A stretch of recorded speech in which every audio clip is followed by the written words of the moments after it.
All right, this is the first half of our match week 3 prediction video where we are going to preview and predict the final matches of groups A to F of the World Cup. Let's get started with Czechia against Mexico. Yeah. Czechia has taken the lead in both games they've played so far, right? And they've won neither. Only a point to show for it all, which is a shame given they started each match so well. But these guys just aren't built to hold a lead. I don't know if it's the fact that their strengths, like physicality, threat from corners and long throws, I don't know if it's that those make them better as like a come from behind winner rather than the team that opens the scoring. Or maybe it's some kind of mentality issue, but whatever it is, once they go ahead, they don't seem to know how to manage the game without just like dropping deeper and deeper. And unfortunately, if let's say they take a lead against Mexico, I'm not sure they have it in them to push for more goals and widen the gap or to even hold on to that lead for dear life. They just don't look forward thinking enough. And they might honestly be hard capped at a draw here as well. And if they're hard capped at a draw, that is the end of the tournament for them. They need to win this match. The issue, though, is I think that playing through set pieces and throw-ins, aerial threat, whatever else there is, it's just not very conducive to scoring a lot of goals. They are consistently getting that goal, right? They are dominating in the air. They look very good on set pieces. They got a throw-in goal against South Korea and got another one against South Africa. But like you said, once they score that goal, they pretty much just have to defend. And if they lose that lead, which they did in both these matches, there is nothing else on the roster. They don't have enough of an open play threat. I don't think the midfield is strong enough. And their one talisman up front, Patrick Schick, who should be getting balls, who you need to rely on if you want to score a second way, just isn't getting enough service to really do anything. Yeah, and whatever Mexico's playing, it's not beautiful football, but unlike for Czechia, it is definitely working for them. They beat South Africa, they beat South Korea, they have already won the group, and defensively they've looked very solid, which I think was the expectation for them. But as for the attacking, very ugly in the Korea game, their attacking efforts, and it could have easily ended it as a draw instead of the win. But that almost feels like the point with this team. They're comfortable winning ugly. Rangel had a massive late save. Edson Alvarez filled in well at center back. So though the team was kind of gifted that lead by South Korea's goalkeeper, they did very well to hold on to it. Something Czechia have not seemed able to do as much as they've tried. I guess there are concerns around the attack because, yeah, Mexico don't create much and they can be a bit too safe with the ball. But hey, if they're comfortable being uncomfortable, then all the better for them, right? Consistent narrow wins are better than wins paired with the occasional loss. And with a home atmosphere, for their next two games, they can probably keep up those narrow wins for a while. And one thinks that since Czechia have had so much trouble just holding on to a lead, Mexico can be the ones to come from behind potentially, if needed, and they could get that win again. Yeah, and whether it is coming from behind, whether it's just scoring one goal and holding back, this Mexico team looks really well drilled right now. Like you said, they don't play a very offensive style of football. There are a lot of Mexicans who are not happy about that, but you cannot argue with Javier Aguirre's results right now. A very good win against Bafana, a just very solid win overall. And yes, Luis Romo does get lucky with that goal, but they created chances. In fact, there were quite a few saves by the South Korean keeper that could have prevented this scoreline, I think, from being a little bit more lopsided. And while the Koreans did themselves get chances, you have to credit the defense there. Like you said, Edson Alvarez sliding in perfectly for Cesar Montes, in my opinion. It's almost like that just was their starting back line. I think the midfield, other than Luis Romo, ironically, I think has been quite solid. And now you're in this position where you have 6 points. You've already won the group.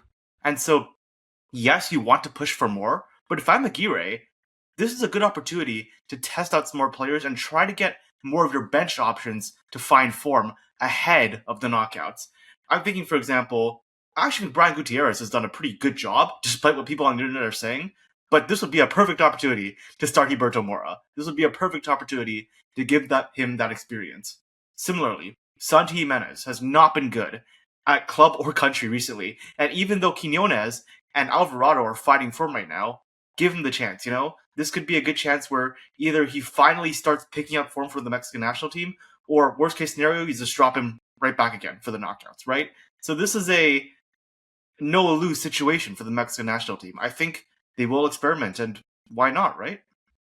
Yeah, and I mean, they don't need a win, so they probably aren't going to push super hard for one. They'll probably rotate quite a bit too, like you said.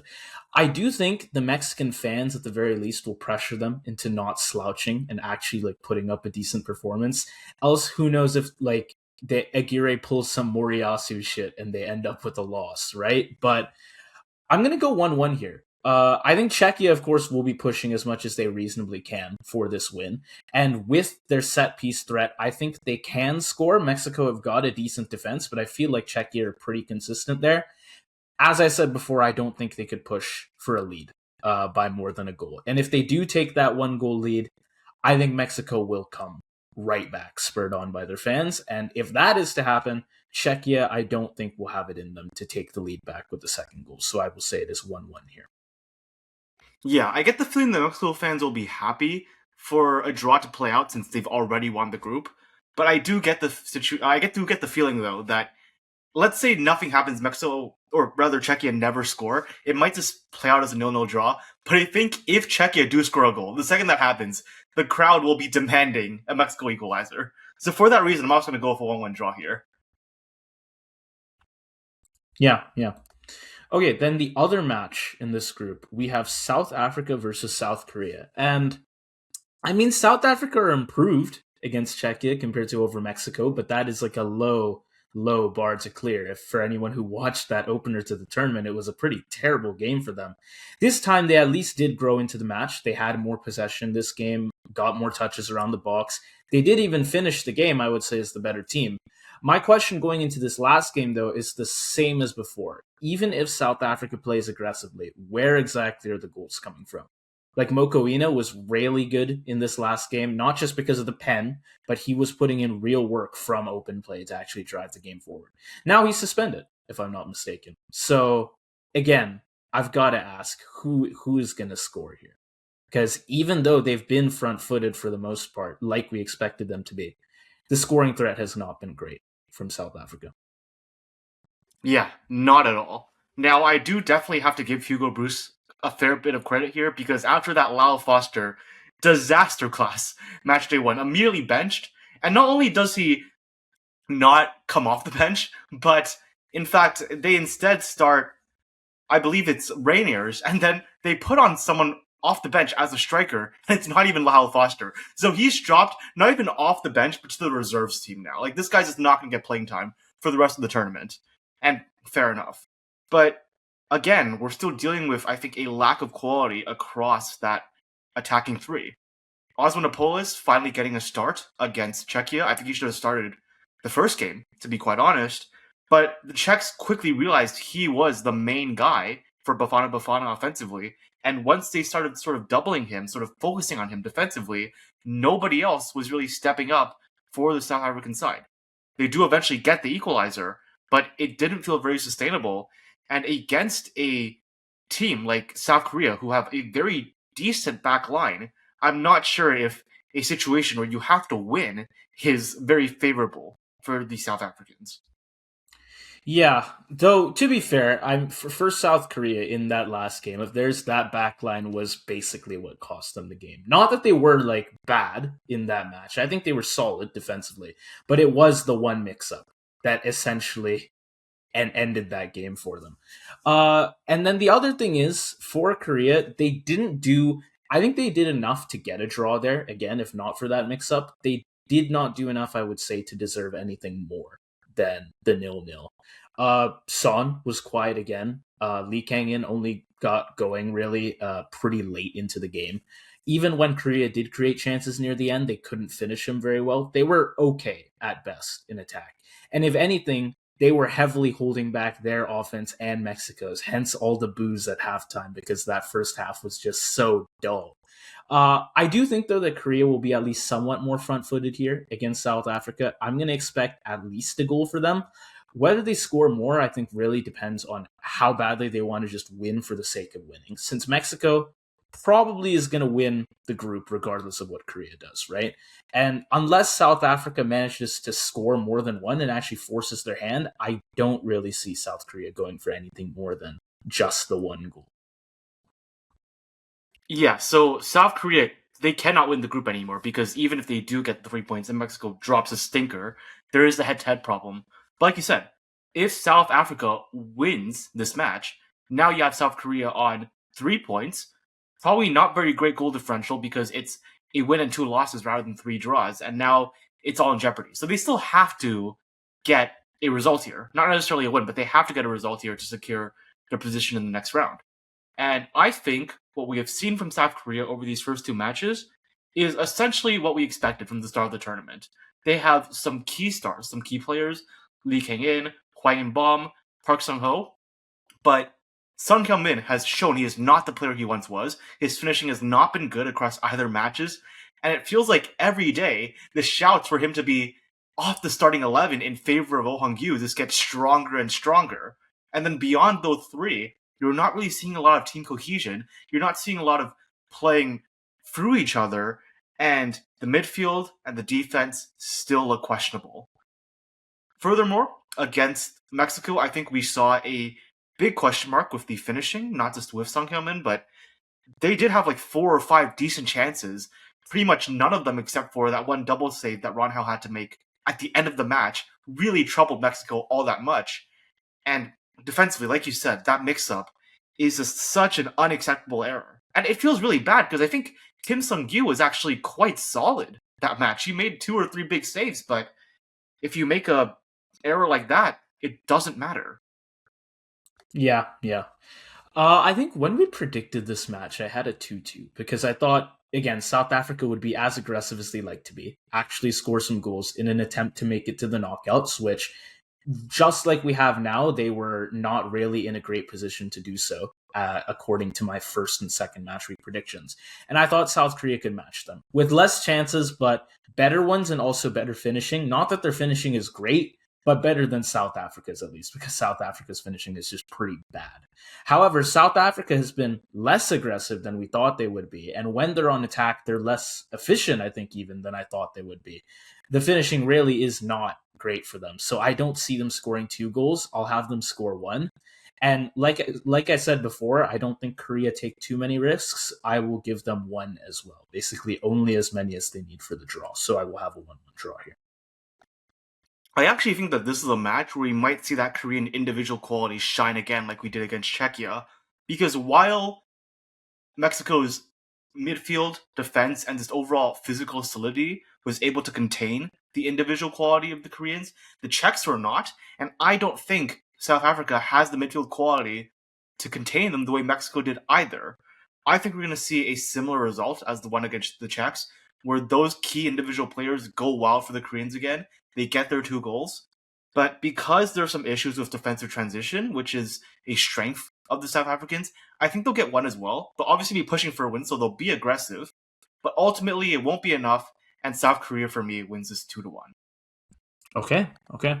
Then we go on to Group B, and should we start with us? Canada v Switzerland? What do you think? Yeah, we have to, right? We have to. Yeah. I mean, that was a generational win. Our first ever win in a World Cup. And, I mean, how many teams can say that their first ever win in a World Cup was 6-0, and it put them in a position to be the statistical favorites to top their group? Not many, but that is the position that Canada have just put themselves in. Now, yes, there is one big problem, and that is the Ishmael Kone injury, but I'm honestly not too worried about it. 1, because we have a lot of midfield depth. Both Nathan Saliba, as we saw, and Nico Sigor, if necessary, I think can fill in there, and they've both been quite solid for the national team. And secondly, I think if anything, that loss will be a motivator for the national team. I think back to that Tejan Buchanan injury before the quarterfinals against Venezuela in the Copa America 2 years ago, and I think that similarly we can be fueled by this loss to Kone. There are a lot of other countries where there are a lot of questions about what's going on in the dressing room, team cohesion, the morale, but say what you want about this Canadian national team, you cannot say that this team isn't focused, playing as a unit, selfless, and playing with team cohesion. So I think, if anything, this could be a strength for the Canadian national team. Also, just on the pitch, I'm feeling quite good.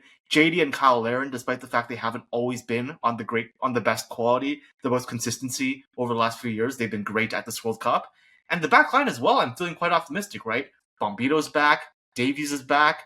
Johnston and Cornelius look solid. And Maxim Crepeau continues to be that brick wall for us in net. So I know the Swiss are going to be a tough task, but I don't think we could be entering this match at a better time. Yeah. I mean, it is bittersweet because of the Kone injury, but besides that, I don't think we could have asked for a much better result here, right?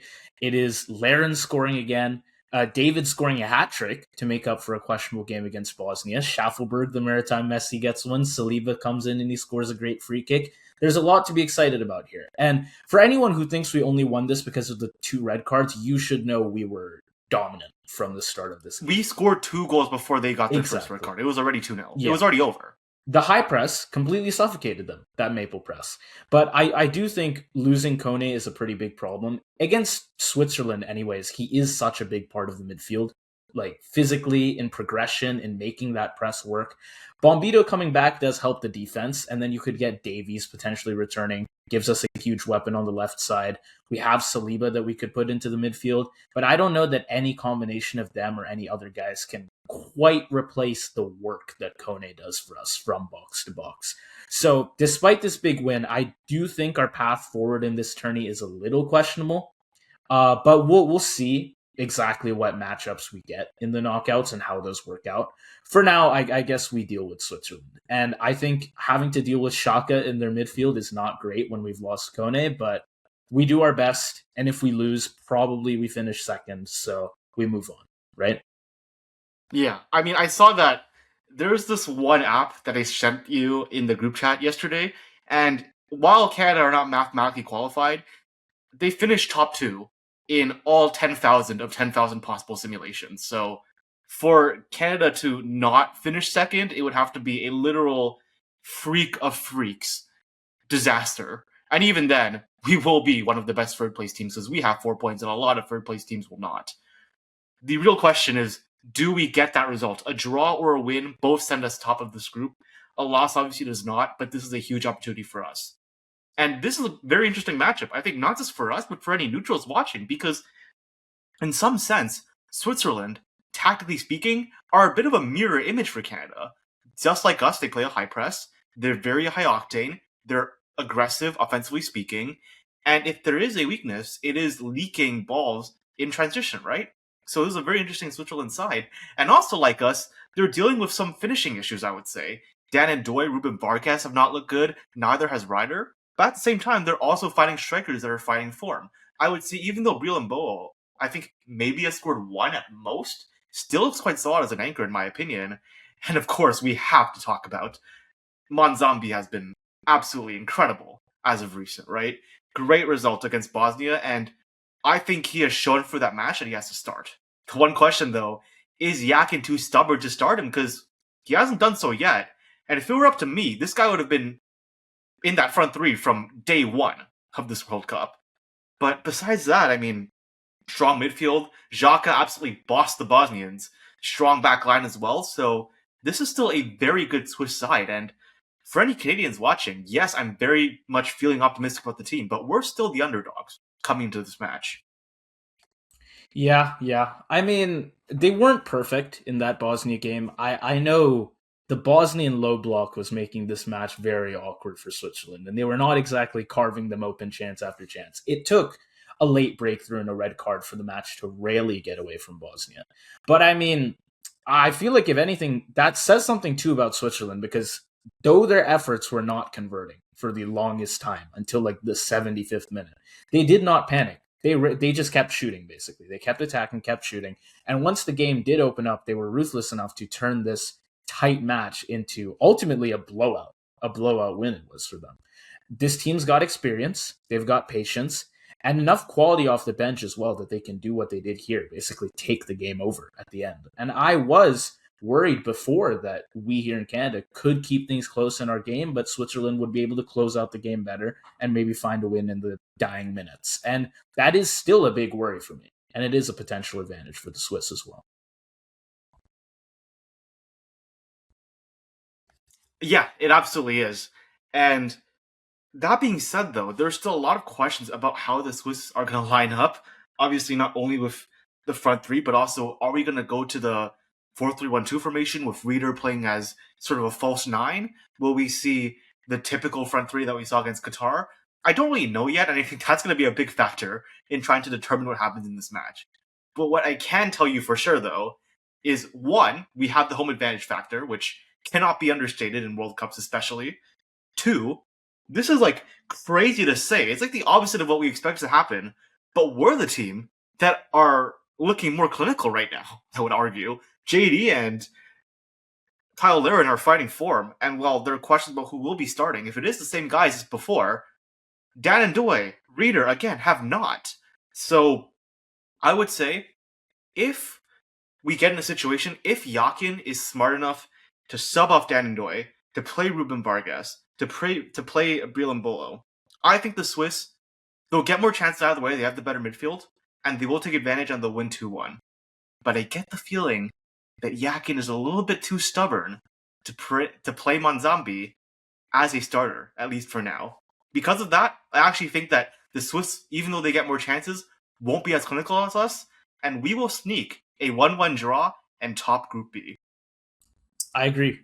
It is the clinicality issue, right? If you're gonna, like, you only have to look to that Qatar game and see that there were so many players who were just not up to par. And if you have half those guys on the pitch, that's question marks. That's question marks about your forwards right there. David and Laren are both in form right now. Buchanan looked really sharp, I think, as well against Qatar. If not for, I'm forgetting their left back's name, but if not for this guy getting fouled constantly through the first half, he could have well had a goal or an assist in there somewhere. Of course, we have Bombido in the back line, which is only going to make the Swiss chances a bit worse. And then they've just not been good finishing them either. So I want to say they'll have worse chance creation. Well, they will have worse chance creation, I think, than they did against Qatar, right? And what do you know? Against Qatar, it was a very weirdly bad performance, but they did only score one goal. So against a better back line in ours, I don't know that they can do much more, even with a slightly better roster. So yeah, I will take the 1-1 draw as well. There you go. History for us. But on the other side, you got Bosnia and Qatar. Both sides, with a win, will be third and almost certainly through. But if you don't get that win, it's game over for either team. So what do you think? I mean, for Bosnia, first off, the 4-1 loss is not going to look great on the record. But again, it was not nearly the sort of rout that the scoreline would suggest. I think for most of the game, they did what we expected from them. They sat deep, stayed compact, made the match very ugly, and rarely forced Switzerland to work for those goals, and they did not find many, right? If anything, they only had the one until the very end. They literally opened scoring real late. The problem is there's not much beyond that. They can hold a team off with a great attack like Switzerland has. They can hold off all those great chances. But they once they're in possession, the midfield isn't offering much of anything. There's again not many balls that are even getting up to the attackers, let alone forget finishing, because as great as the finishing could be perfect, but if you're not getting the ball up the pitch to begin with, then it's what are you going to do? You're going to be stuck at 0-0 forever.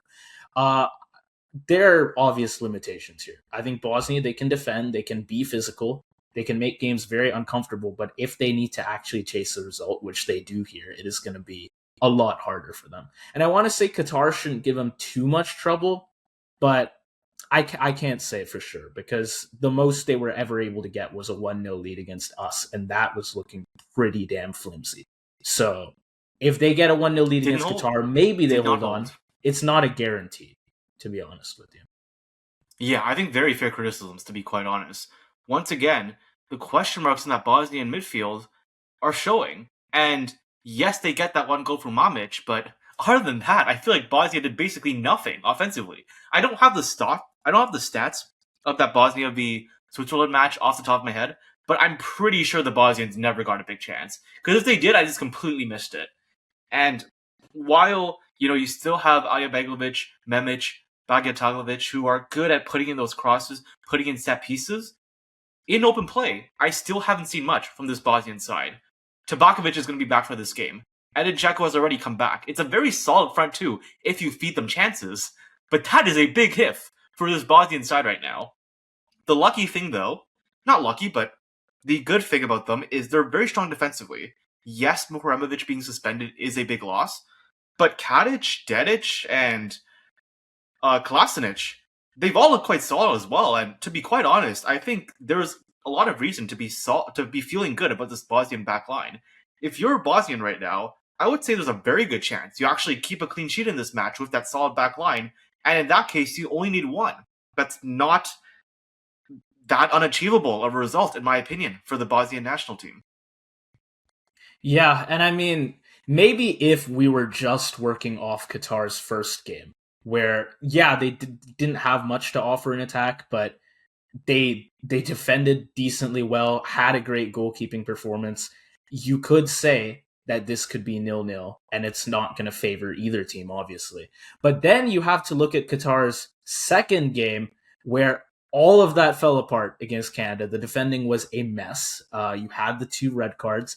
Mentally, now I don't know how you're going to come back from losing 6-0 in a match where you literally never looked like you had any chance. You were being suffocated by the press from minute 1.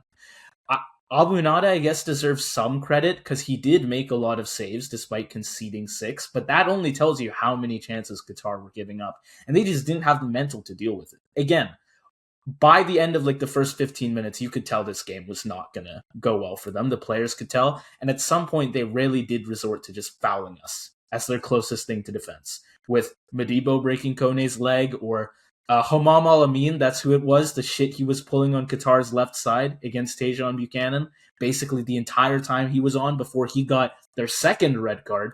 This team just had nothing to offer, and I don't think they'll offer much against Bosnia either. I mean, yeah, Bosnia have concerns, but I'm sorry, there was like nothing for Qatar that I could point to as a pro in that last game. So it's, well, what do I even say for them? I really struggle. I really struggle as well. The only thing I can say, and it is such a sad thing that I'm even saying this when they conceded 6 goals, is Abunada being quite solid in that. Petro Miguel had some good long balls against Switzerland, not against us. There were some good counters against Switzerland, not against us. And there's still the issue of Akram Afif plays way too low. Eli Jr. does nothing. Amouez Ali is somehow not in the starting 11, or even on the bench, really. And Al-Amin is also a big loss, arguably their best defender. So they might just be cooked. In fact, I will say they are cooked, because even though Bosnia have not looked good in open play, I think that's because their midfield can't compete with Canada or Switzerland. But it's better than Qatar's midfield. So, you know what? I think Bosnia are going to get an open play goal in this match. I think they're finally going to get the ball to some level to Dzeko and Tabakovic. And those are still 2 very class strikers. You get them the ball, I guarantee you one of them gets a goal. They get a goal that way. I think they can also score off the set piece because Qatar are not very good at defending those. And again, with Qatar's just complete mental collapse, they cannot come back from this match. I don't see them scoring. I don't see them even putting up a fight, really. I think this is just Bosnia. They get their goals. They advance to the next round. And Qatar, at least you got a draw this time. 2-0 Bosnia. Yeah, no, that's exactly what I have. It's like Qatar's one goal against in this whole tourney has been against the Swiss, which came from their one good transition opportunity, really one good opportunity period of the entire game. Well, where's the open play threat coming from Qatar? They're not going to score on set pieces. They're playing against Bosnia. This is a back line of 6 foot plus that we're talking about here. They're not getting a goal off the corner. They have to score from open play, except they can hardly do that either. So where's that goal coming from Qatar? For Bosnia, they can attack crosses, again, use that aerial presence against a Qatari team that just got bullied badly by Canada, who themselves got bullied by Bosnia. So give me the 2-0 win. Maybe a bit more, maybe a bit less, but it will be a win for Bosnia with very little, if any, scoring threat from Qatar. That's what I've got here. Yeah, fair enough. Well, that rounds out Group B, and moving on to Group C, we have, first off, Morocco against Haiti. Yeah, I think Morocco haven't exactly blown teams away in these last 2 games, but they have shown 2 very important versions of themselves. First off, against Brazil, who are elite opposition, they looked like a team. Well, they did. They were a team that was able to go toe-to-toe with a tournament favorite and genuinely outplay them for stretches. You could argue they were the better team in that game as well. And now against Scotland, they showed off their compact defense and ability to see out the win. The attack could have been a bit more consistent across the 90, to be fair, but they got most of the possession, held that mid block, largely restricted Scotland to long shots. It was a pretty comfortable end to the game for Morocco. And of course, they had chances to make it safer. El Khanous had a big opportunity before halftime. Then he forced a strong save from Gunn as well with a header after the break. Saibari clipped the top of the bar. I think it was even the attack, which was not perfect, it was a pretty good showing all around. And they'll probably see out a comfortable win against Haiti as well, because we saw Scotland and Haiti, based on their game, were about level with each other. And yeah, Morocco, even though they only won 1-0, it was a pretty comfortable 1-0. I think we could see something similar here. Yeah. As for Haiti, I don't think you're at the level of the World Cup yet, with all due respect.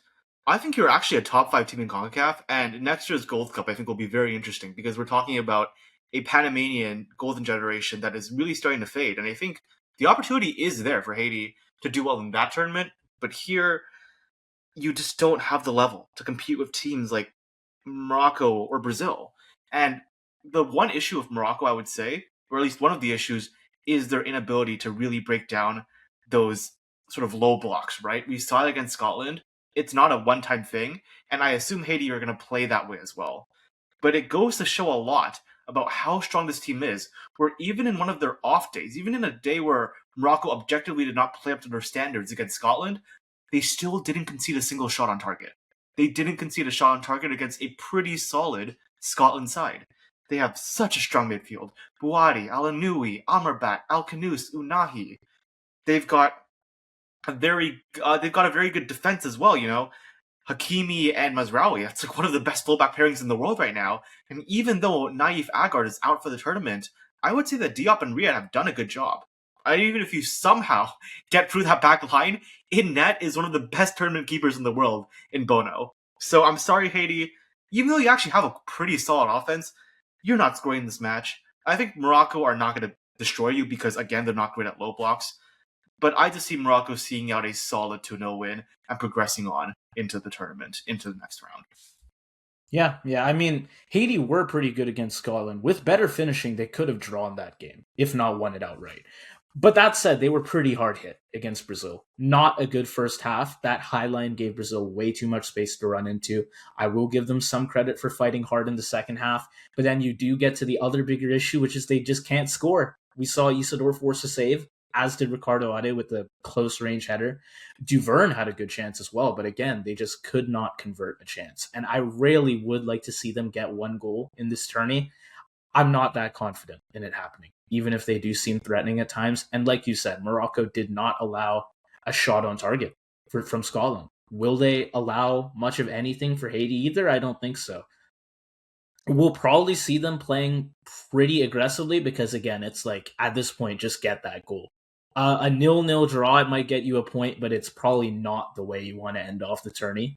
To be honest, I think they try to score, but I don't think they'll be able to.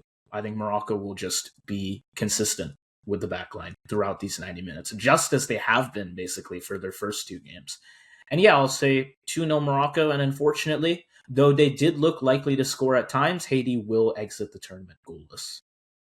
Yeah, that is really unfortunate because I do think their offense was quite solid at times, like you said. Honestly, I think if Haiti actually play a high line in this match again, Morocco might get more than 2. I'm assuming they play the low block, and you're kind of convincing me that they won't. So that'll be very interesting. And obviously a lot of implications there as well, because Morocco and Brazil right now, Brazil is ahead by 1 goal on GD right now. They're obviously tied on points and they drew. But if Morocco can rack up the goals against Haiti, and Scotland can try to play for a draw because they're still very much in contention, Brazil might not finish top of this group. So in that very crucial match for both sides, what do you see happening? Let's see. For Brazil, I mean, the opener would have left me with some real questions against Morocco, but I'd say the Haiti game definitely answered at least a few of them. We shouldn't go too crazy because, yeah, Haiti are a bit limited in what they can do in terms of their tactics, their roster for sure. But Brazil just looked way better in attack, honestly. Like you had Cunha come in up top instead of Igor Thiago, gave them more movement, more combinations. He was able to connect with Vinny a lot better as well. Paqueta, I think, was better too, controlling the midfield, finding that great ball for Vinny's goal. I think we're just seeing that. Of course, you could imagine there are a lot of attacking options for Brazil, but in that game, they very much came together. There is a concern with the Rafinha injury because, I mean, he gives Brazil so much intensity on the right. But even there, you have an option. You have an option, that being Ryan. So Brazil, I think, can likely. You have a better option in Luis Enrique. Yeah, so we have a good depth here in attack, basically. The defense, probably not a concern because Scotland has not looked especially great going forward. So even if Brazil's defense has an off day, I think they can get by. But yeah, really, Brazil can likely keep up their style of play from the last game. One which looked much closer to what Brazil want to be, which is they're fluid and they're vertical and with much better finishing too than they showed against Morocco. I hesitate to write off Thiago so quickly, but keep Cunha up there and you'll probably have a much better time. And I think we will see that against Scotland. I do think, I'll just say it now, that Brazil will win this game. I agree with you. It is now just a question of goal diff between Brazil and Morocco and how much they can milk these other two teams for. So we'll have to see how that works out. Yeah, that's quite unfortunate for the two teams that are not considered elite in this group. But yeah, I mean, it's not even to shit on Igor Thiago per se. It's just that Mateus Cunha has performed so well that I think he's locked up the striker position by default. You still have those elite wingers, even if Rafinha is out. You have Luis Enrique. You have Vini Jr., who's finally finding form for Brazil in the first time in his career. And so this Brazilian offense just has too much quality. The midfield was very questionable against Morocco, of course. I do think part of that is because it's aging. Casemiro is getting up there in age. Bruno G is not exactly the fastest player either. But Scotland love to play a low block. They're obviously going to play a low block against Brazil because what the hell else are you going to do against them? And I think that, if anything, is more conducive in a match where Casemiro doesn't have to worry about pace so much and he's just pinging those balls in behind, for example. I think that's more conducive to the playstyle of Brazil's midfield. So I agree with you. I think Brazil are going to get their goals. I think they're going to win. And Scotland, I don't really see them scoring any goals in this match. They're going to try to play a low block, but they're going to have to take advantage of their few chances in transition. And that offense right now for Scotland does not look good. Che Adams does not look good. Ben Doak, I guess, is somewhat all right. But the good thing for Scotland is I think in players like Scott McTominay, Ryan Christie, John McGinn, they have a solid enough midfield where I think they'll keep it respectable. I think they're only going to lose 2-0 to Brazil. And now they're in a situation where they'll have -2 GD and 3 goals. That's probably right around the line where whether or not that gets you into the third place cutoff. It's going to be about somewhere about like 3 points, maybe -2, -1 GD. So I think Scotland are going to be right on that line. They're going to try to keep it as close to a game as possible, and I think they'll do a relatively okay job at doing that. Yeah. I mean, the thing is with Scotland, they play pretty defensive. That was their approach against Morocco, anyways. And we saw that this defensive team was very quickly forced to chase the game after the fastest goal of the tourney so far. And they didn't have the tools to do it. I mean, Tierney was made to man Mark Hakimi. He wasn't going to offer much to begin with, but then he went off injured even. So even that bit of threat was lost. Or Che Adams completely isolated up front. There was even a point in the second half where Scotland were pushing pretty well. Perhaps Morocco was inviting too much pressure. But ultimately, I think it would have been quite the miraculous thing for Scotland to find a way back into this game, just the way they were set up. I think Morocco was just too well organized in defense, and Scotland also too well organized in defense at the cost of their own attack, right? If Brazil find an early lead, I'm sorry to say that it's over for Scotland. Just forget the draw or the win. Definitely not the win. If Brazil score first, I think they're going to get the ball rolling, and now it's just a matter of how much do you lose by. I'm actually going to give Scotland a goal here, though, because I think Brazil will be in a pursuit of goals, of course, to get that GD over Morocco. But I don't think Brazil are quite as stable in the back as Morocco are. And so I could honestly see Scotland scoring somewhere. It'll be a 3-1 for me. Still the 2-goal difference though. So Scotland, yeah, will be down on -2 GD, same as you have.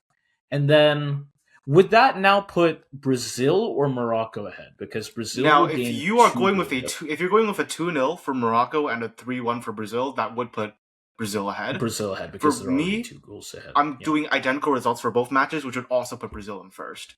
Okay. But a lot to be said here. I think, again, I want to really emphasize the way Haiti line up against Morocco, in my opinion, could make all the difference in the Yeah. GD battle. I mean, if they are just trying to push for that one goal, right? And they're like, well, we're willing to concede as many as need be.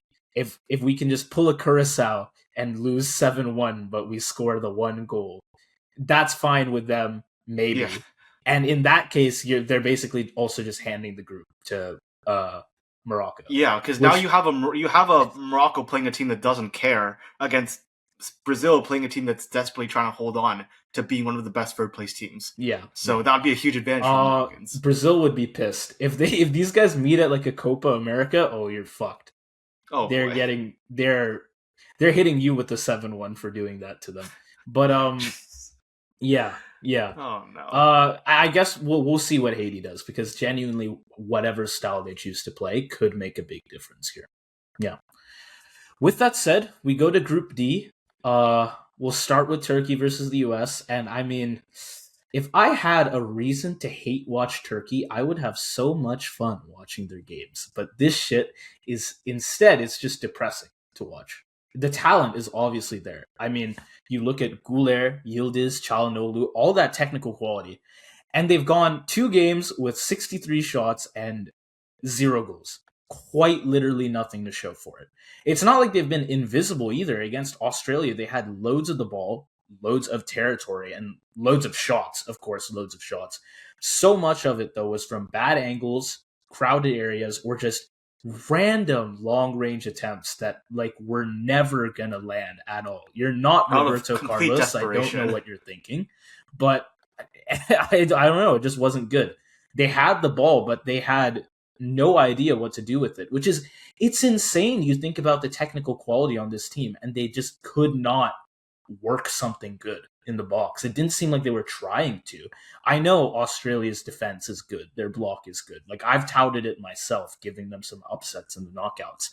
That doesn't mean you should go goalless or like I literally with mean, that's nothing on target. excusable, but like no goals in 45 Yeah. minutes against a 10-man Paraguay, that's bad. A whole half against 10 men only to have the same poor shooting performance and once again be unable to break through. There are players underperforming all across the pitch. Like, who should I point to? Who should I point to say that this player is the reason why Turkey has not scored a goal? I can't. Is it I mean, it's Guler? everyone. Is it It's the whole like team. is it like Ghoul who had like 2 really good chances against Paraguay? Actually, one was offside, but one really good chance against Paraguay at the end of the game where he didn't even get a foot to the ball. Should I blame him? Should I blame Yildiz? I don't know. I do not know. There are players underperforming all across this roster. It's just sad, man. And between that and how consistently good the US have been, what confidence can I have in a result here? Like, theoretically, it's possible. The potential is there for Turkey, but why would I predict that? There's, like, I have no reason to do so. Yeah. Yeah. I can't say it any better than that. I mean, if there's one person I'm going to blame, it's not even on the pitch. I think the biggest problem with this Turkey team is the mentality. If I'm blaming one person, it's going to be Hakan Çalhanoğlu because the disrespect with which he treated the other teams in this group, the way he conducted himself on the pitch, the way he was talking down about the Australians, about the Paraguayans, and the lack of responsibility he took, talking about how his team played better and they deserve to win these matches, is disgraceful. And I think he should resign as the captain of the Turkey national team, and if he's not willing to do so, whoever becomes their new manager, because they will have a new manager after this World Cup, cannot allow him to continue to be the captain. Because it is from that role that mentality seeps through the entire rest of the side. Barris Yilmaz was horrible. Arda Güler did nothing. Canuzon off the bench had some moments, but he didn't convert any of them. Dennis School was horrible. Kareem Aktoglu. I mean, I just don't understand why you would play such a short man against these two very strong aerial teams and then try to cross the ball to him. It just makes no sense. You have, I guess, the only person who can hold his head up high somewhat is Kenan Yildiz because he's coming off an injury and because he at least forced the opposition to focus on him. But yeah, there's not much to say about Turkey 8's positive. This is just disgraceful. There's nothing else I can say about them except this is disgraceful, and they deserve to be out of this tournament after these two matches. They absolutely deserve it. The U.S., on the other hand, it's just stock down for them, but it is stock up for the U.S. Really, it is said stock their up for was them up after the Paraguay game, but and it's up even more. It's up Yeah. even more now. Because, I mean, one of the other competitors for the team most improved between the start of the tourney and the end of that first match week, it would have been Australia. So they play Australia without Pulisic, who was key to their match against Paraguay, and they won 2-0. They weren't quite as explosive, perhaps held back better by that Australian defense as well, but they still controlled the first half almost completely, put so much pressure on Australia. Balogun's run forcing an own goal, or Freeman getting the second from a set piece, on which they were pretty good, despite Australia being so good at defending set pieces. I mean, we're talking about a team with 6'6" Harry Sutar at center back, and you're heading in a goal against them? Brilliant. Brilliant. If anything, the fact that there was less open play here might be better because it shows that even without constant fluid attacking football, the US can still get by, and that's basically what they did here. And so if this final game comes down to pure scoring, let's say Turkey are actually able to score something now. Will they be able to outscore this US side that has so many different routes to goal, all of which have actually been working so far? I don't think so. Yeah. I don't think they can do it. Fully agree. You have McKinney, Pulisic, if he comes back, even if he doesn't, I'm not even that worried. Balogun looks really good. Alex Freeman looks unbelievable on both sides of the pitch. Tim Ream is finding his second prime at the age of 38. Chris Richards is unbelievable. There's Freese looks good somehow, even though this guy was not even the starting keeper for the US until this year. I can't find a weakness on this US national team. The fullbacks, Jedi Robinson and Serginho Dest, neither of who are wingers, both have to play as such against Australia and both look good. This US side is dangerous. We should have saw it coming once they beat Senegal in friendlies and gave Germany a really good match, but it is clear now. This US side is miles clear of Turkiye. They are better than Australia. They are better than Paraguay. They've shown it in these two matches. Even though they don't need anything in this match, they're already top of the group, I think they're going to show out in front of the home crowd. They're going to put on a show for the US fans, and I think this is going to be yet another statement win by the US. Turkey get their goal. Finally, US wins this 3-1. Just way too much attacking firepower, way too much defensive solidity. They just look good in every facet of the pitch. It's funny. I had this game as a Turkey 2-1 win when we were predicting this tourney a month ago because it seemed like everyone in this group would be neck and neck all the way through. Now, even giving Turkey a goal is quite the prediction. I will say they score here as well. But yeah, in their quest to do so, to avoid that terrible accomplishment of however many shots total without a goal, they will let up some good chances to the US. And as for the Americans themselves, I would expect some rotation here and a little less urgency to score given they are already locked into first place. But these guys have been efficient with their chances so far. So even if they're not creating as much for themselves, whatever Turkey ends up giving to them, they'll probably still take advantage of. And so I think the US can win this game without even trying too hard. Give me a 2-1 for them. A 3-1 definitely possible as well if Turkey is just that shit. It just comes down to how much the US want to care. How much the US is going to show off. If they really don't try, maybe there's a 1-1. But I think they will keep up appearances. They will do the bare minimum to keep up appearances. And they'll be able to stay perfect in the group as a result. So, yeah, let's say Turkey finally get their goal, but only to lose anyways. So, 0 points. Yeah. Congratulations, guys. Yeah, but we did say the group will be very even. I think clearly the US has shown they're ahead of the pack. I think Turkey has shown they're below the pack. But there are two other teams who I think match up very evenly, and they're in the battle for second place right now. Whoever wins finishes second. It is Paraguay against Australia. How do you feel? I mean, Paraguay looked pretty fucking cooked after that loss to the US, so respect for the response you put in against Turkey.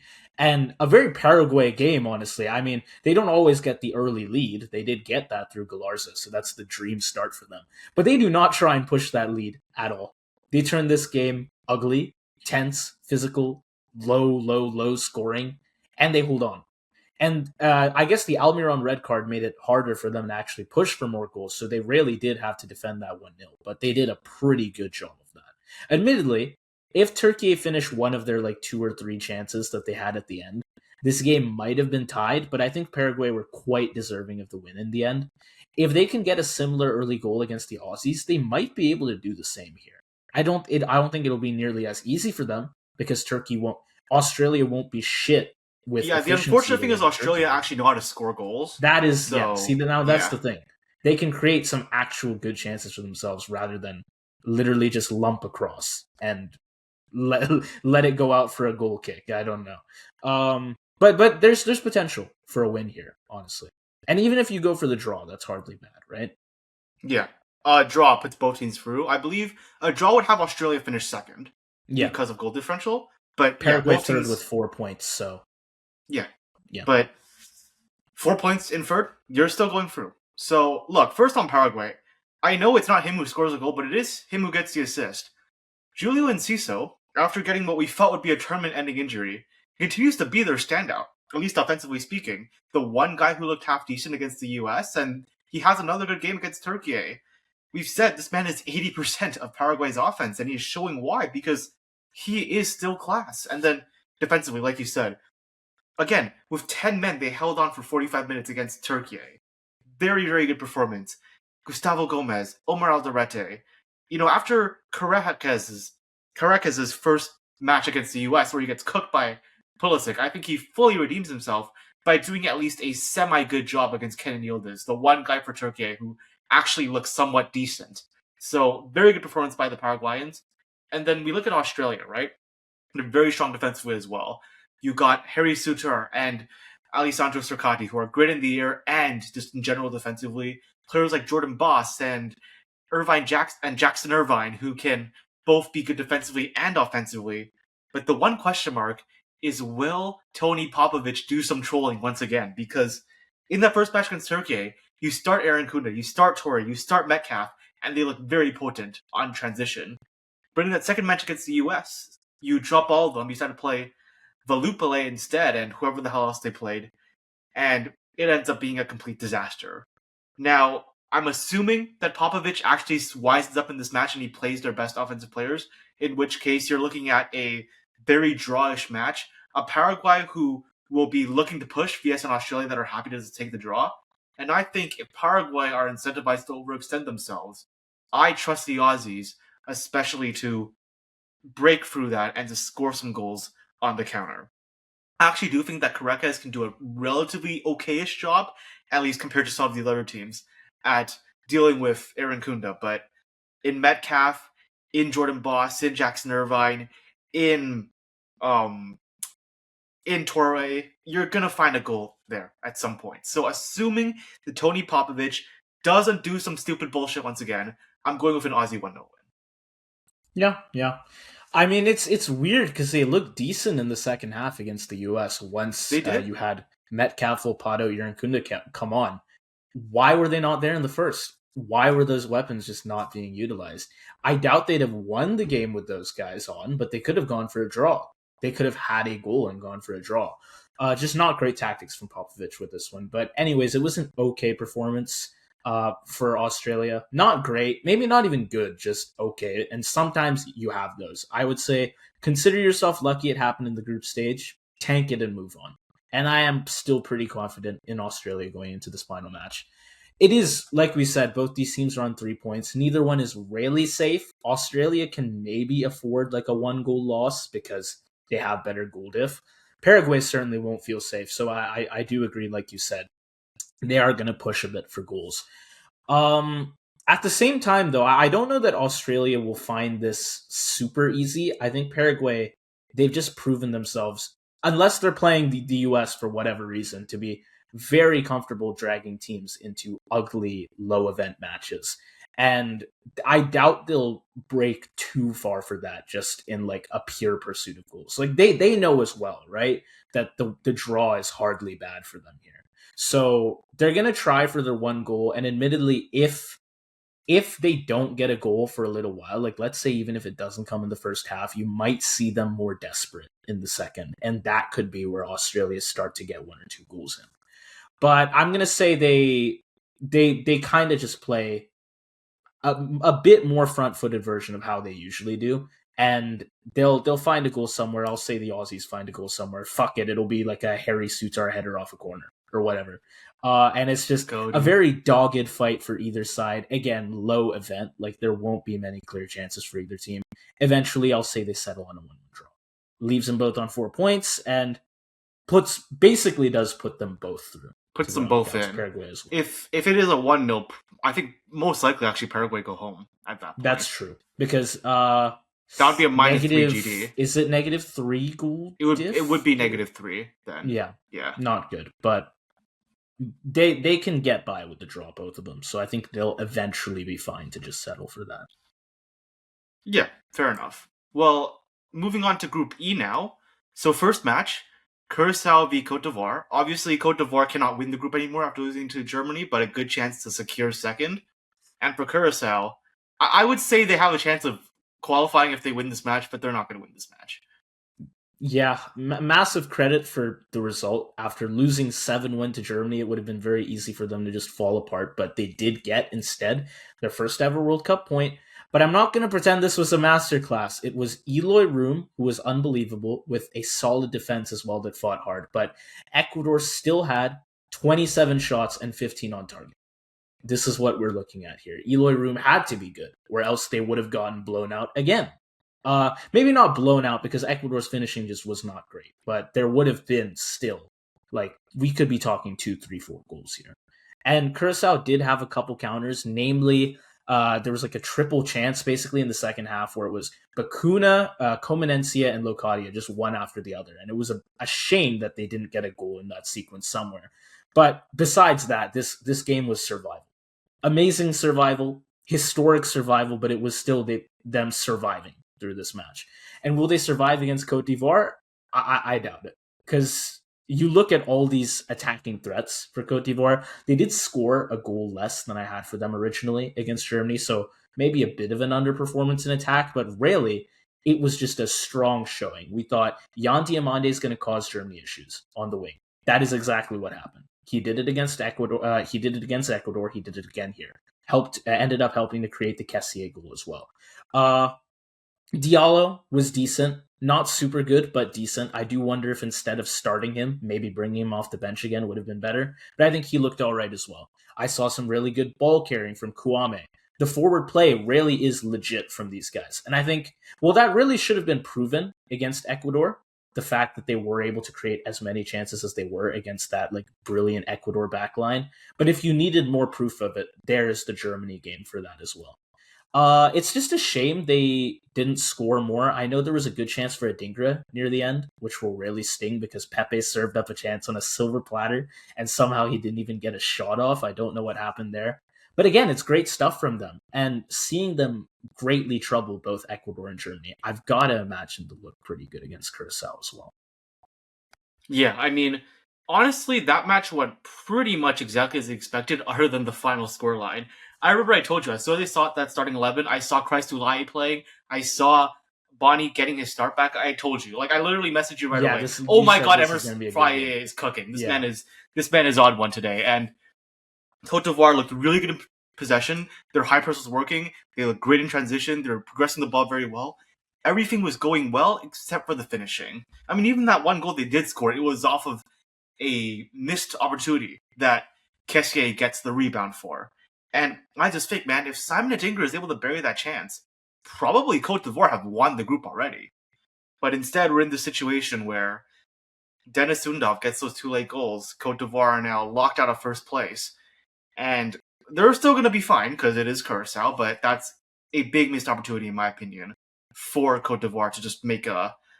I mean, it would be beyond a statement win. It would be a shock to everyone except for us, I guess, because we're the only ones that have been rating this Cote d'Ivoire side. But there's still a lot of positives. I mean, Yan Diomande gets 4 dribbles for the second match in a row. 4 successful dribbles, that is. Christulahe, I think, was really good against Germany. I think he shows why he needs to be a starter once Cote d'Ivoire get into the knockout stages. My one issue, besides finishing, though, is that back line. I would say that Agbadou did not perform well, especially in allowing Dennis Undov to just create too many channels and get in behind too many times. If Ousmane Diomande is playing at center back instead, does Dennis Undov get those 2 goals? I'm not so sure. So again, a missed opportunity here for Cote d'Ivoire. I think they'll easily get their 3-0 victory, let's say, against Curacao, but it is really unfortunate for the national team to be in this position. Yeah, but I mean, I don't think they'll see too much of a threat here. I know I was dismissive of Curacao when we predicted the match week 2 games, and they did get a result. I don't see it happening again. Cote d'Ivoire have shown themselves to have too much speed, too much power, way too many different ways to attack, and will probably finish their chances a lot better than Ecuador did as well. I just can't imagine Eloy Room will keep a clean sheet again, and I think if even one goal goes in and Curacao decide to play a bit more front-footed, we'll see a few more leak through as well. And I will say also 3-0 to Cote d'Ivoire, and they finished the group in a comfortable second place. Fair enough. And as for the other match, it is Germany already won, and Ecuador on pure desperation mode. Only 1 goal conceded, but still 0 scored, and now it is win against Germany or go home and be one of the disappointments of the entire tournament. Yeah, we defended Ecuador in this tournament, had them coming in as a clear dark horse candidate, all because of that crazy backline of theirs. The idea that they could limit basically any team, certainly the ones in their group, to no more than a goal against them, and that their mediocre attack could get by just based on the fact that they weren't going to have to make up for a bunch of goals from the opponent. And against Cote d'Ivoire, I think that philosophy almost worked. Their defense was solid, and they even looked pretty dangerous in attack, though with some terrible finishing on every big chance. They lost 1-0, but just as easily could have won that game. And now you go to this game versus Curacao, where yes, the defense was good again, but now the attack's just terrible. They're not producing super great chances here. I mean, relative to the fact that they were playing Curacao anyways. And again, the finishing is not there. Like, Room did make some good saves, but there surely when you have 15 shots on target and 3 plus XG, one of those can go in. I mean, good defense can get you a win, but only if you score, man. Don't try and emulate Turkey. Just get a damn goal. And they weren't able to, so that leaves them here. Yeah. I mean, I understand we're putting a lot of faith in one man, Ander Valencia, but 5 big chances missed is just completely unacceptable against Curacao. I'm sorry, that is unacceptable. And Gonzalo Plata, Nilson Angelo, John Yaboa, like, none of them have really ever stepped up for the Ecuadorian national team all that much, so we shouldn't be surprised that they're not doing it here, but this is unacceptable. Becca Sesse is gone after this World Cup. There's no way he's staying, and even though Germany are probably going to rotate to some extent, I think this team is so mentally shot, I have no idea how they could possibly get a win here. You have this German side, incredibly technical midfield. Felix Mecha has looked really solid. I know there are questions about the back line, especially. I mean, Schlotterbeck is now even injured, so that's going to make things even worse. Nathaniel Brown as well. Obviously, Manuel Neuer is not the most consistent goalkeeper in the world anymore at the age of 40, but you have Dennis Undov, who at some point surely he has to start, right? This man is so clinical. He is so good at finding channels. You've got some great ball carriers. Other than Leroy Sané and Kai Havertz, the midfield and attacks looks quite solid, and I think this is a good chance where there is no reason not to start Dennis Undov in this match. There's absolutely no reason. Even if you don't want to start him for important matches, this is not an important match. Please, God, I'm on my knees. I'm begging. I am begging for Dennis Undov to get a start. Because this man is outscoring some of the best strikers in the world while playing 30 minutes in this tournament, cumulatively speaking, so far. So I don't understand why he isn't getting more playing time. I'll just say Germany wins this 1-0. Okay, yeah. I mean, it was, I think, the result that they would want and expect against Cote d'Ivoire. We did see some real issues for Germany here. The ones we expected Cote d'Ivoire would cause: pace, power down those wings, direct attacks into the spaces Germany left open, and they really were got at by Cote d'Ivoire in transition.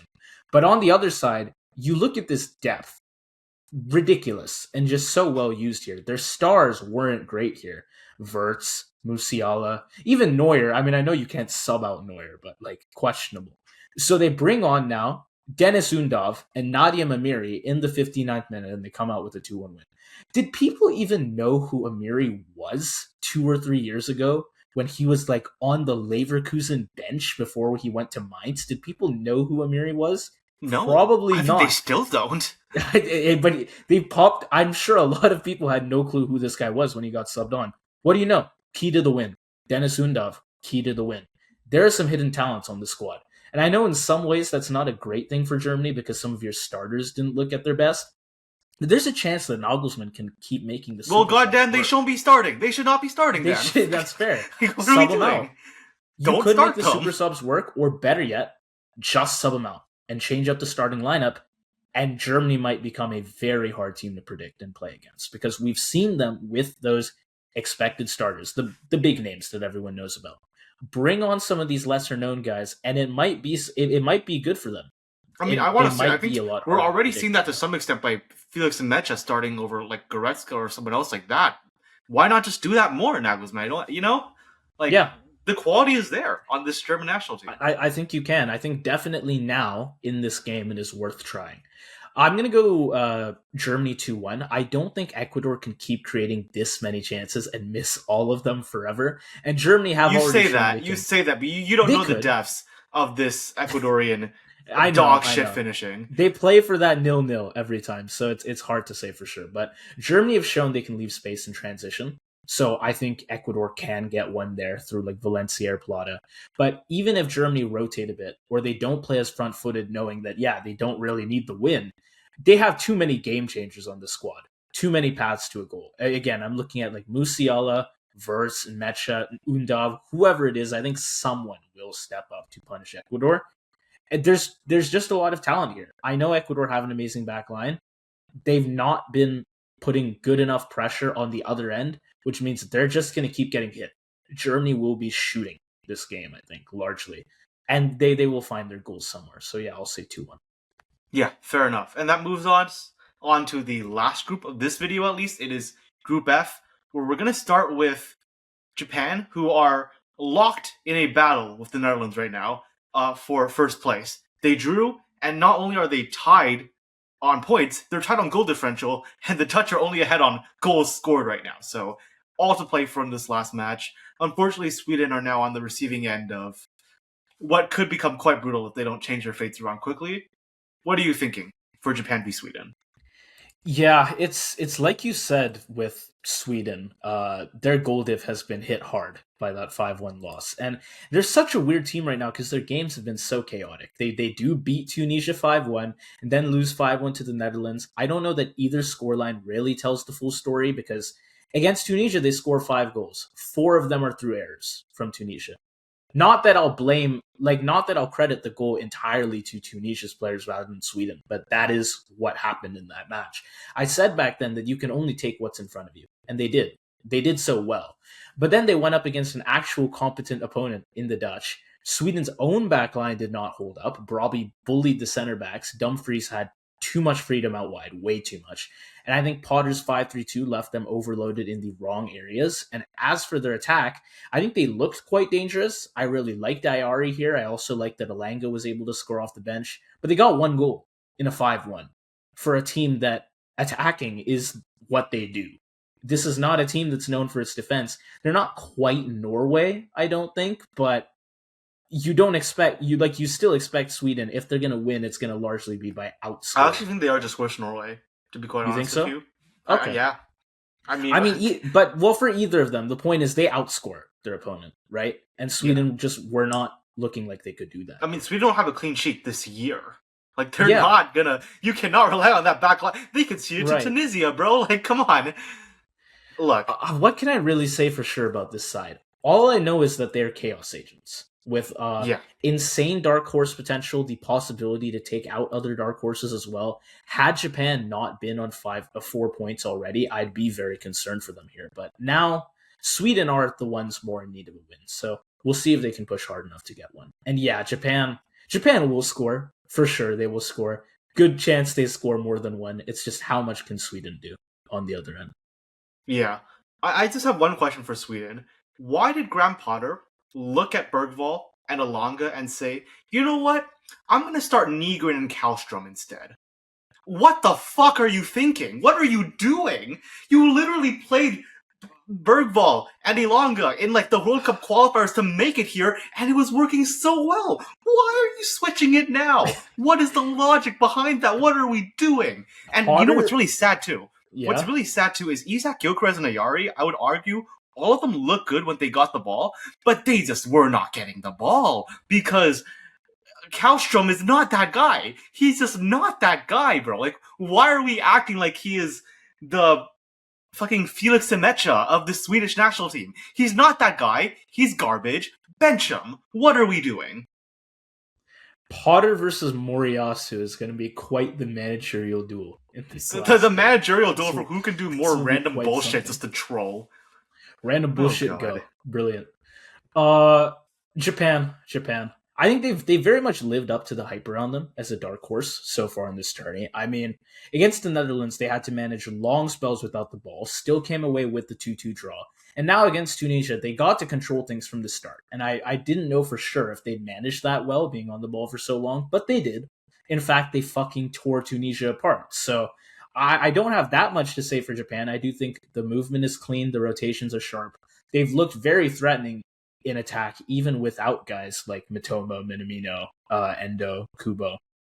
I guess if I was to point out two concerns, they are one, that Kubo still won't be playing against Sweden, and two, the number 9 question is not fully answered here. Ueda scoring twice is great, but it was against Tunisia. He's not at the club level of Gyökeres, nor does he have the same ceiling as either Gyökeres or Isak. And I have to imagine Sweden will be a much bigger test of Japan's finishing than Tunisia, because Sweden are at least somewhat competent in the back, and more importantly, they will be going for lots. I guess compared to Tunisia, sure, but yeah. I think just like it would be for Sweden, Japan's objective here is to kind of win by outscoring them. I don't think obviously Japan have got a better backline than Sweden, but we're looking again at Isak and Gyökeres and Alanga and Ayari, and you're not holding a clean sheet here. You're just not. Sorry, Zion you're also Suzuki. thinking about... I really do like you in net, but it's not. It's not going to. I mean, I actually think he's been quite solid, to be honest. He has, in these but 2 matches. Unfortunately, this game it's not going to work out. We'll see though, because I think he's a momentum player. Like, I feel like when Zion Suzuki is actually playing well, which is, you know, obviously not all the time, he's actually pretty consistent. It's just that, like you said, like one bad game and then, you know, it all goes to shit. But yeah, the one bad game hasn't happened yet, so we'll see if he can hold on through this one. But I'll just give my prediction here. I think Japan, they're naturally going to have longer possession and cleaner possession too. They just have that technical quality. But like the sheer number of options for Sweden going forward, like any one of whom could pop up at any time. If Japan push bodies forward and they get aggressive, they go for goals. Isak dropping in and Gyökeres also making runs could cause real problems. If you want a more direct, like a more pacey option, you have Alanga as well. Sweden will be scoring. At the same time, Sweden's defense is not great. They've not earned my trust. So Japan will be scoring as well. There's, again, a lot of attack. Like, Sweden is a much less balanced team. There, again, if I was to compare them to Norway, it is just that attack. All their skill points are in attack, to be honest with you. So Japan will get more of the ball. Might have some sterile possessions, honestly. But again, if we're talking no Kubo here, like I maybe have a bit of concern with that. And then Sweden will get less time on the ball, of course, but I am sure, will make good on like just about every attacking sequence they get. So both teams will land big punches here. Neither one I see really controlling this game. I'm going to say it is a high-scoring draw, 2-2. If you consider that high scoring, I mean, admittedly, we've seen it would be. It would be. That's a good game in this tourney, but could be as well a 3-2 either way. I could see it. This is a game that is very, very hard to predict for me. I'd have to think honestly about if one team was going to win, who would I give it to? But I will say the draw is my preferred option here. This is actually not a hard game to predict for me. I think Japan are clear here. You think so? Okay. Yeah, because, okay, I know their backline isn't amazing, but, like, Ito, Itakura, and Tomiyasu are at least good. The Swedish back line is not good, right? And then everywhere else, I mean, it's kind of crazy that Japan are dealing with no Minamino, no Kamada. Sorry, not no Kamada. No, it would be no Minamino, no Takekubo, no. Right. Who's the fucking right winger again? Oh my god. Mitoma. Fuck. Mitoma, yeah. Yeah. No Matoma, and no Wataru Endo either, and yet they still have such a good offense. One, can we give credit to Moriyasu for actually using multiple brain cells at once and actually playing their 18 and not against fucking Tunisia? things up against Tunisia. Yeah, thank you. Congratulations for not playing Kaishu Sano as a striker. Congratulations for using multiple brain cells at once.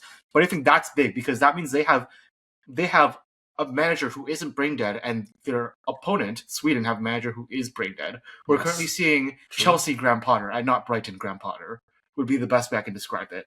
You still have Kamada and Kato Nakamura on the left side. That's a very good left side. Sano and Tanaka is a decent midfield, I would say. Ritsu Doan and Junya Ito is maybe the weakness of the three sides of the pitch. Japan still have too much quality. I think their backline will hold up somewhat, although Sweden will score their goal. The Swedish backline just looks so bad. They leave so many gaps. There's no consistency here. Japan's going to tear straight through them. I think Japan get a comfortable 3-1 win. Okay. 3-1. All right. I mean, look. Yeah, I guess this Swedish backline is, what are we looking at? Like Lindelof. This Swedish backline is bad. Like Japan could easily get 3 goals against them. I know they're missing so many key players, but there's still quality here. There is still quality here.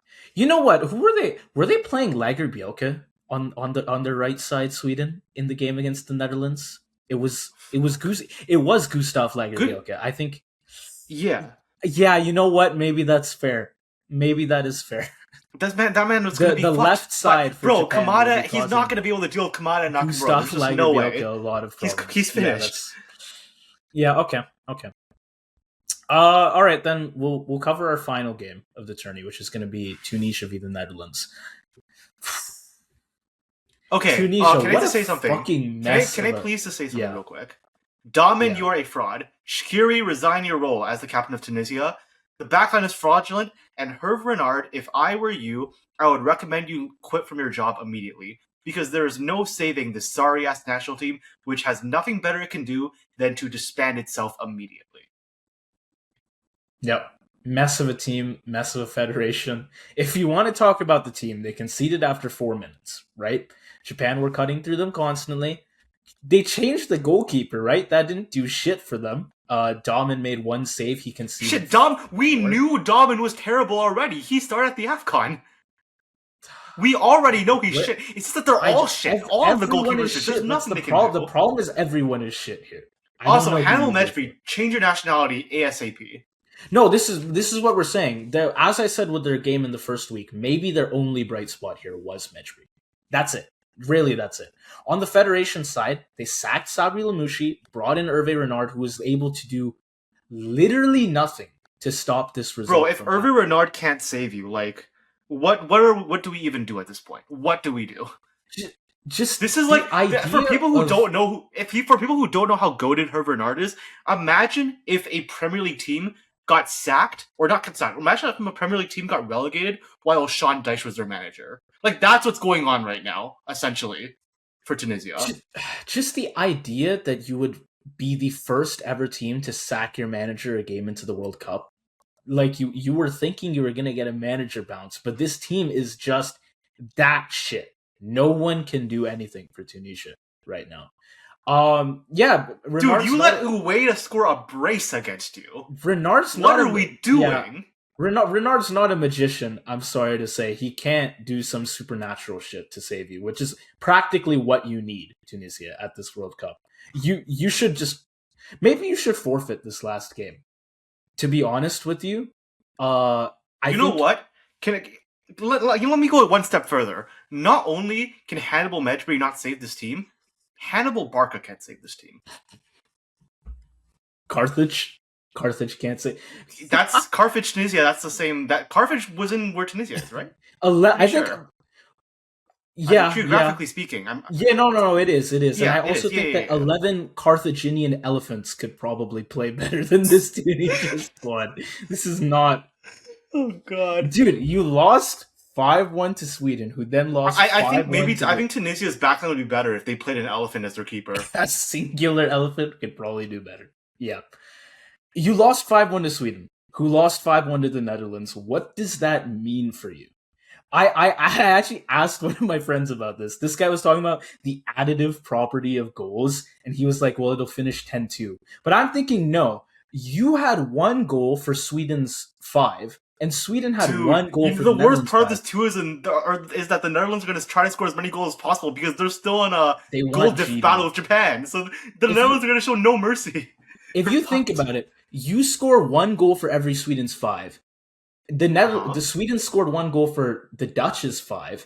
That means you score 1 goal for the Dutch's 25. This is a 25-1 loss right here, if you want to think about it that way. Is that your prediction? I don't. It's no, but are the Dutch just gonna take pot shots at you for all 90 minutes here and probably score some screamer while doing it? They'll probably, you know what? I bet we'll see a crazy ass goal from CoDaKrew. Just fucking send it from 30 yards out and just finish him off, just like that.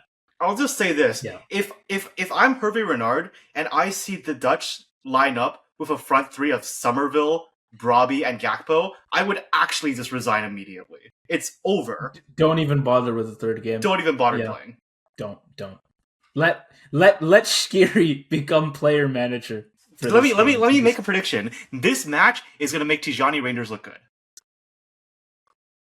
For the first time in the tourney? For the first time in the tournament. Yeah. After being the fraud of all frauds for the entire tournament so far, he's going to look good today. If Ueda can look like Gyökeres playing against Tunisia, then Tijani Rangers can look good playing against Tunisia as well. Oh, God. Maybe honestly, let Tijani Rangers start, because after this match, it's going to be Koopmeiners instead. Like, this... Yeah.